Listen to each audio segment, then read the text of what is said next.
televidentes, gracias para quienes se enganchan a esta hora de la mañana con nosotros. Momento de la noticia, primera emisión.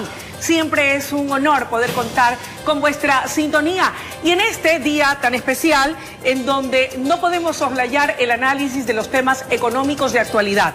Subir la reserva de libre disponibilidad a 5.000 millones de dólares es el desafío del gobierno. Esto sumado a poder lograr todo tipo de compromisos que hagan viable y posible ese ansiado acuerdo con el Fondo Monetario Internacional y otros organismos multilaterales.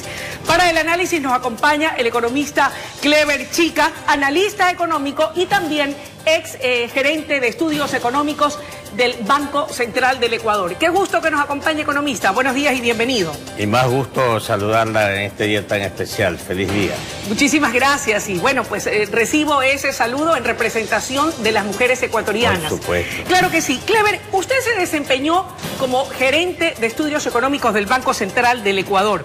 De su experiencia personal, de concretarse ya lo que está a un tris de concretarse, este acuerdo económico con el Fondo Monetario Internacional, ¿cuál va a ser el nuevo rol que va a desempeñar o debe desempeñar el Banco Central del Ecuador? Bueno, primero debo decirle que el próximo lunes ya el Fondo Monetario Internacional aprueba el probable acuerdo con el Ecuador. Esto pues lo escuché hace poco decir pues que el Ecuador debe de asumir un reto de elevar su reserva monetaria en 5.000 millones de dólares. Debo decirle al público televidente que la reserva monetaria internacional se incrementa debido a los incrementos o creación de dinero de otras instituciones. Por ejemplo, el encaje bancario.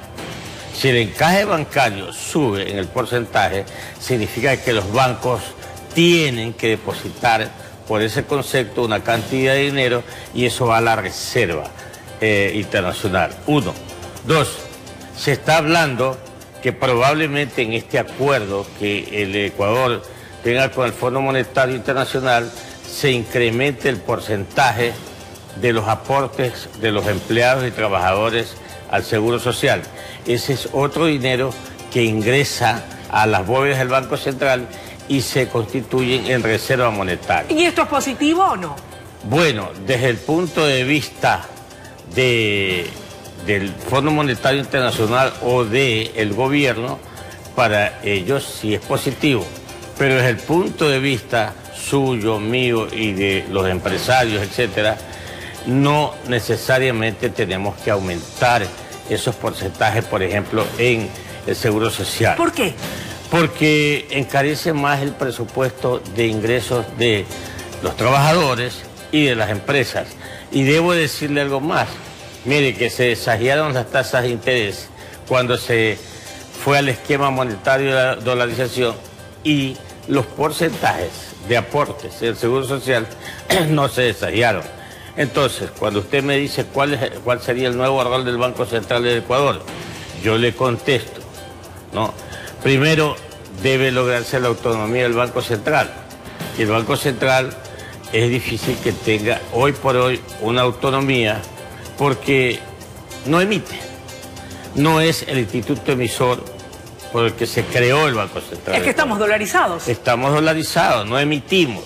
Entonces, no veo razones, porque prácticamente el Banco Central incluso no es el ente o la dependencia del Estado que hoy por hoy haga los análisis macroeconómicos que sirvan para el gobierno orientar a una política económica. Siendo así, porque ¿qué rol la hace el cumple? Ministerio de Finanzas. Siendo así, ¿cuál va a ser el rol que va a cumplir? Porque yo escuchaba en declaraciones emitidas a la prensa por parte de quien está al frente de esta institución en los actuales momentos, en donde se decía que a partir de ahora el Banco Central buscaba poder recuperar su autonomía.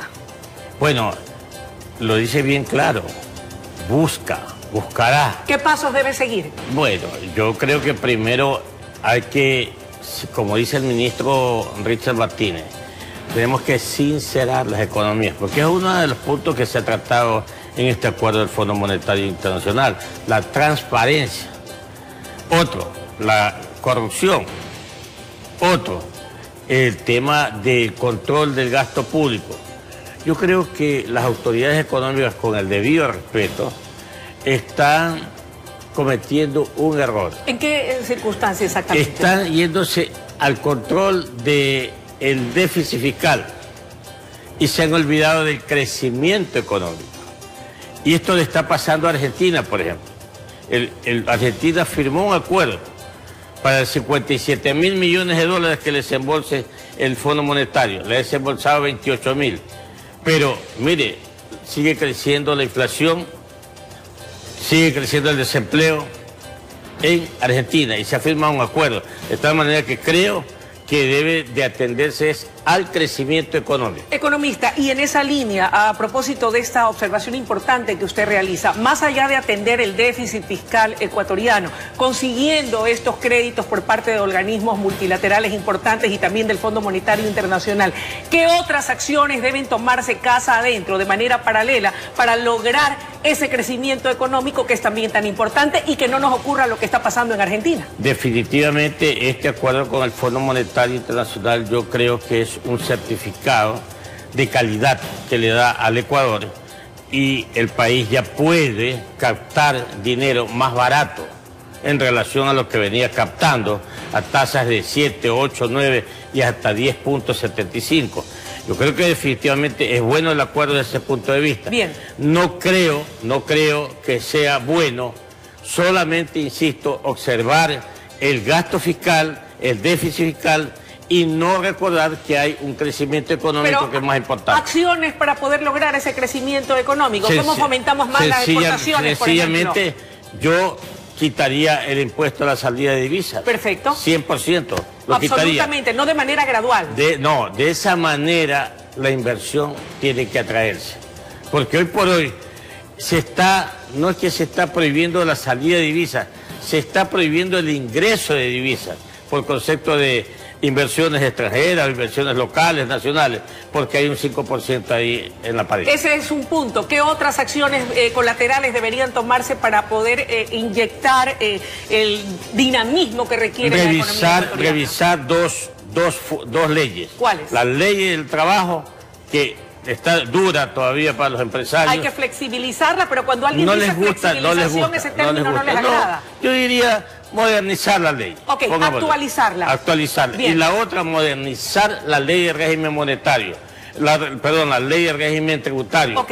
Modernizarla, pero orientándola a las pymes, a los pequeños y medianos empresarios.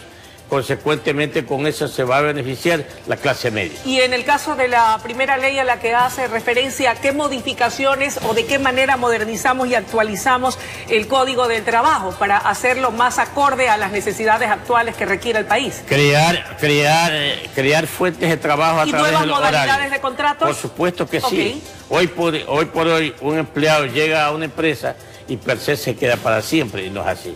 Oiga, y hablando de aquellos que en cambio no se han quedado para siempre, en este momento hay reclamos y protestas por parte de servidores públicos que han sido despedidos como parte de los ajustes que se están realizando casa adentro, según ha dicho el gobierno nacional, a efectos de poder cumplir, ¿verdad?, con los compromisos adquiridos con los organismos internacionales para poder recibir esa inyección de liquidez.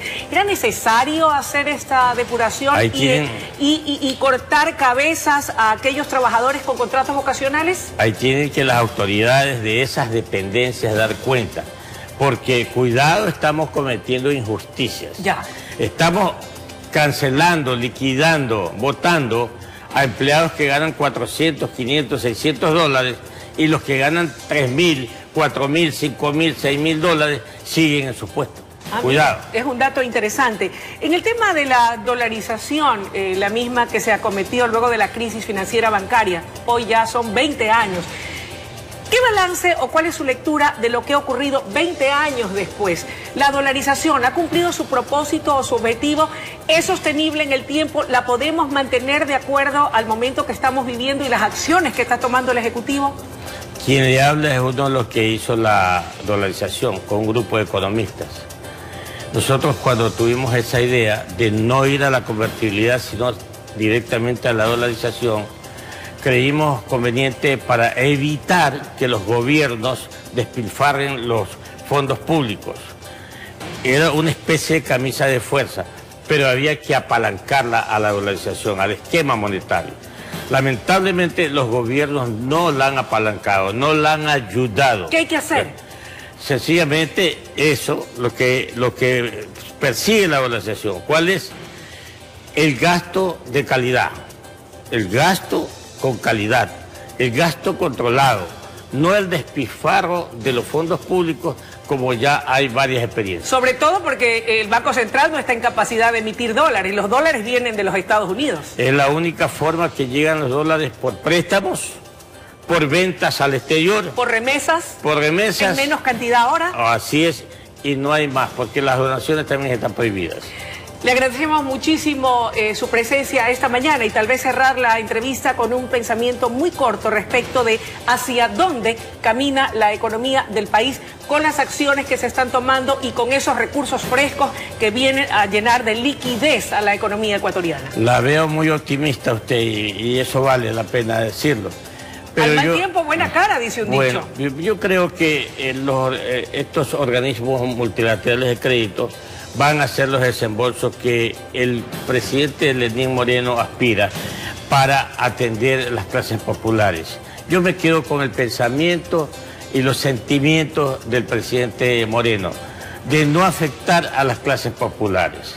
Y yo sigo aspirando que así sea y que de una vez por todos los empresarios, quienes tienen los medios, también pongan el hombro y no se pongan tan exigentes o tan exquisitos como se dice. Gracias por su presencia esta mañana y por sus valiosos criterios sobre estos temas de coyuntura económica nacional. A usted. Amables televidentes, ha sido la intervención del economista Clever Chica en su calidad de analista económico y de exgerente de estudios económicos del Banco Central del Ecuador. Es momento de ir a una breve pausa, enseguida regresamos con mucho más desde la noticia Primera Emisión.